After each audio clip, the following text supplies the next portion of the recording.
Assalamualaikum warahmatullahi wabarakatuh.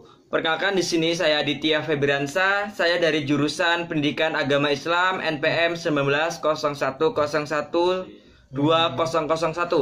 Di sini saya akan menjelaskan tentang pengertian ulumul Quran, ruang lingkup dan cabang-cabang dari ulumul Quran. Baik, yang pertama yaitu pengertian ulumul Quran. Kata ulumul Quran berasal dari bahasa Arab yang terdiri dari dua kata, yaitu ulum dan Al-Quran. Kata ulum adalah bentuk jamak dari kata ilmu yang berarti ilmu-ilmu.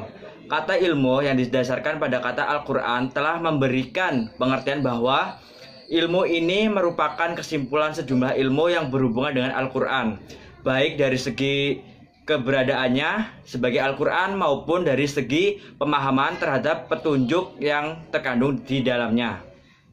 Di sini ada pun definisi ulumul Quran. Secara istilah, para ulama memberikan redaksi yang berbeda-beda, bagaimana dijelaskan sebagai berikut. Menurut ulama Al-Qotan, ilmu yang mencakup pembahasan-pembahasan yang berkaitan dengan Al-Quran dari sisi informasi tentang ashab an-nuzul, sebab-sebab turunnya Al-Quran.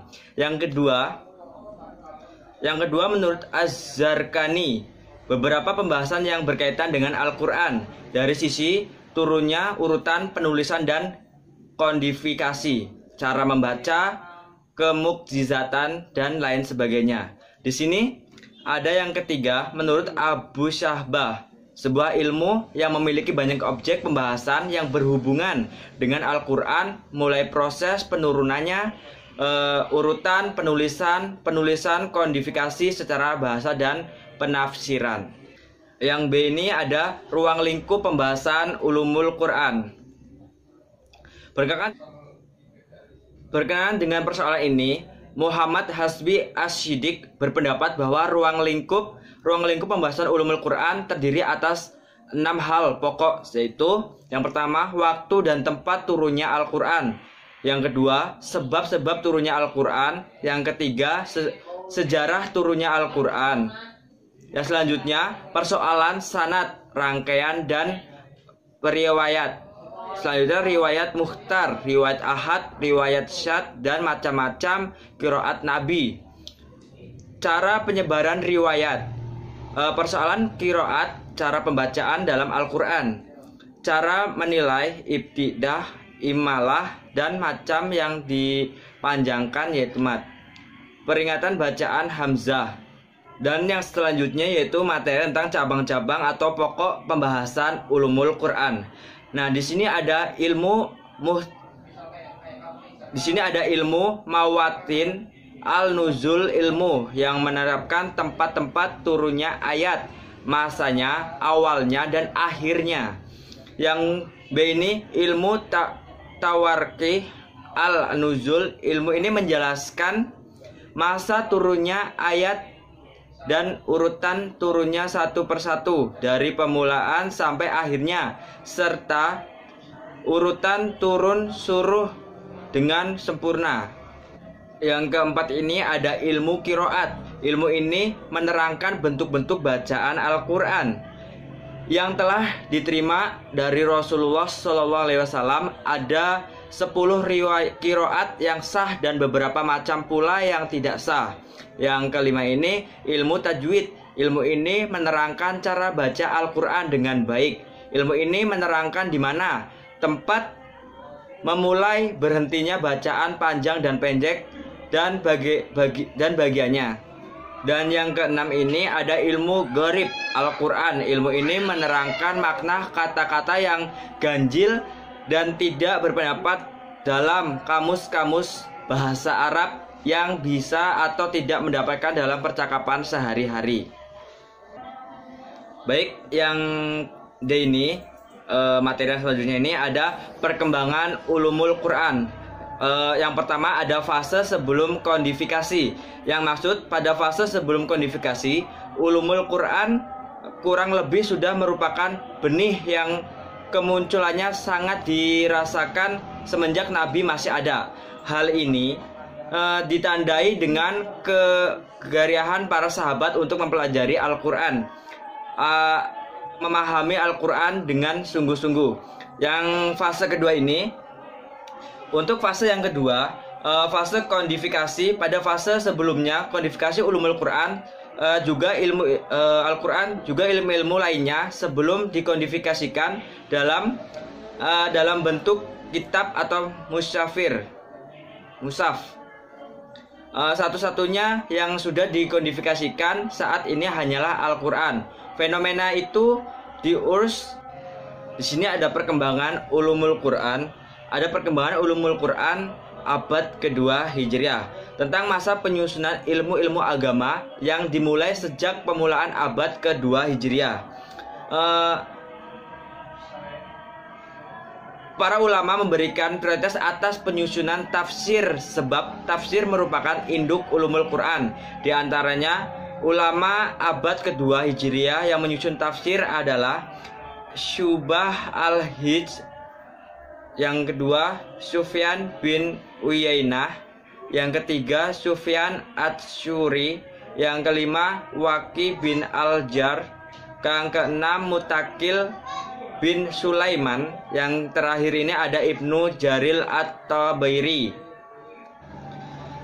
Yang kedua ini ada perkembangan ulumul Quran pada abad ketiga Hijriah. Pada abad ketiga Hijriah, selain tafsir dan ilmu-ilmu tafsir, para ulama mulai menyusun pula beberapa ilmu Al-Quran. Ulumul Al-Quran diantaranya Ali bin Al-Mahdi, gurunya Imam Al-Bukhari, yang menyusun ilmu Asbab An-Nuzul. Yang kedua ini Abu Ubadid Al-Qusaimi bin Salam, yang menyusun ilmu naskah wal al-manskah, ilmu kiroat dan fadilah. Yang ketiga ini ada Muhammad bin Ayub Ad-Duraj, yang menyusun ilmu maki wal al-madani. Yang terakhir ini ada Muhammad bin Khalaf al-Marzuban, yang menyusun kitab Al-Awi fi Ulumul Quran. Perkembangan di sini ada perkembangan ulumul Quran pada abad keempat Hijriah. Pada abad keempat inilah mulai disusun ilmu gharib Al-Quran dan beberapa kitab ulumul Quran dengan memakai istilah ulum Al-Quran. Di antaranya ulama yang menyusun ilmu-ilmu itu adalah Abu Bakar As-Sijistani, yang menyusun kitab gharib Al-Quran. Yang kedua ada Abu Bakar Muhammad bin Al-Qasim Al-Anbari, yang menyusun kitab Ajaib Ulumul Quran. Yang ketiga ini ada Abu Al-Hasan Al-Asy'ari, yang menyusun kitab Al-Muhtazfi Ulumul Al-Quran. Yang terakhir ini Muhammad bin Ali Al-Atfawi, yang menyusun kitab Al-Istiqanah fi Ulumul Al-Quran 20 jilid. Pada yang keempat ini perkembangan ulumul Quran abad kelima Hijriah. Pada abad kelima mulailah disusun ilmu ikrab Al-Quran dalam satu kitab. Pada perkembangan ulumul Al-Quran abad kelima. Pada abad kelima Hijriah mulai disusun ilmu-ilmu i'rab Al-Quran dalam satu kitab. Di samping itu, penulisan kitab-kitab ulumul Al-Quran masih terus dilakukan oleh ulama masa ini.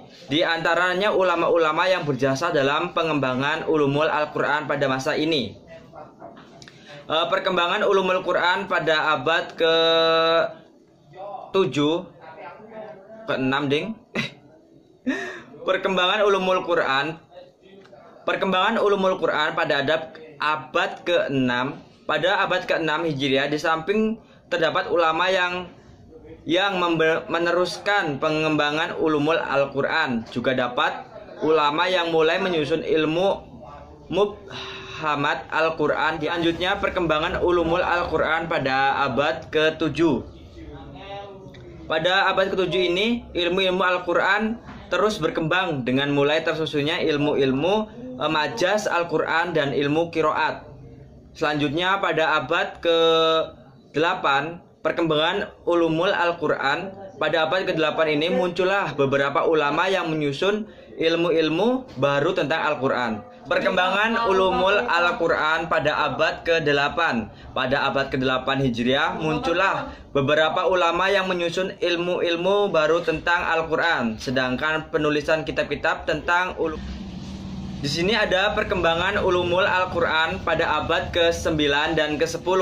Pada abad ke-9 dan permulaan abad ke-10 Hijriah ini, makin banyak kekurangan yang ditulis ulama tentang ulumul Al-Quran. Nah, pada masa ini, perkembangan ulumul Al-Quran mencapai kesempurnaan. Di antaranya ulama yang menyusun Al-Quran pada masa inilah adalah Jalaluddin Al-Bulqni yang menyusun kitab Makawi Al-Ulumul min Wakai Al-Judum. Yang kedua ini Muhammad bin Sulaiman Al-Kafiyaji yang menyusun kitab At-Tafsir Waqaid At-Tafsir. Yang ketiga ini ada Jalaluddin Abdurrahman bin Kamaluddin Asyuti yang menyusun kitab At-Tabir fi Umul At-Tafsir. Dan pada perkembangan ulumul Al-Quran pada abad ke-14 Hijriah. Setelah memasuki abad ke-14 Hijriah, bangkitlah perkembangan perhatian ulama dalam penyusunan kitab-kitab yang membahas Al-Quran dari berbagai segi. Kebangkitan ini diantaranya dipicu oleh kegiatan ilmiah dari Universitas Al-Azhar di Mesir. Terutama ketika universitas ini membuka jurusan-jurusan berbagai bidang studi yang menjadikan tafsir dan hadis sebagai salah satu jurusannya. Pada abad inilah sedikit pengembangan. Pada abad ini ada sedikit perkembangan tema yang melakukan oleh para ulama yang dibandingkan pada abad-abad sebelumnya. Pengembangan itulah diantaranya beberapa penerjemah Al-Quran ke dalam bahasa-bahasa ajam. Pada abad ini, perkembangan ulumul Al-Quran diwarnai oleh usaha-usaha menebarkan keragaman dan seputar Al-Quran oleh kalangan orientalis atau oleh orang-orang Islam itu tersendiri yang dipengaruhi oleh orientalis. Di sini dapat kita simpulkan bahwa dari pembahasan yang telah dibuktikan dapat disimpulkan bahwa ulumul Al-Quran adalah kumpulan sejumlah ilmu yang berhubungan dengan Al-Quran yang mempunyai ruang lingkup pembahasan yang luas. Artinya, pertumbuhan dan perkembangan ulumul Quran menjelma menjadi satu disiplin ilmu mulai proses secara bertahap dan sesuai dengan kebutuhan dan kesempatan untuk memenuhi Al-Quran dari segi keberadaban dan pembahasannya dan pendalamannya. Jadi, Al-Quran adalah pedoman hidup bagi manusia yang disajikan dengan status sastra yang tinggi. Kitab suci ini sangat berpengaruh terhadap kehidupan manusia sejak Al-Quran diturunkan, terutama terhadap ilmu pengetahuan. Pengaruh terhadap kehidupan manusia semenjak Al-Quran diturunkan, terutama terhadap ilmu pengetahuan, peradaban, serta akhlak manusia. Mungkin cukup sekian penjelasan sedikit materi mengenai pengertian ulumul Quran dan ruang lingkup cabang-cabang ulumul Quran. Apabila dalam penyampaian materi yang saya sampaikan pada kesempatan ini banyak salah dan banyak tutur kata yang kurang, saya mohon maaf, kepada Allah saya mohon ampun. Saya akhiri, wabillahi taufiq wal hidayah. Wassalamualaikum warahmatullahi wabarakatuh.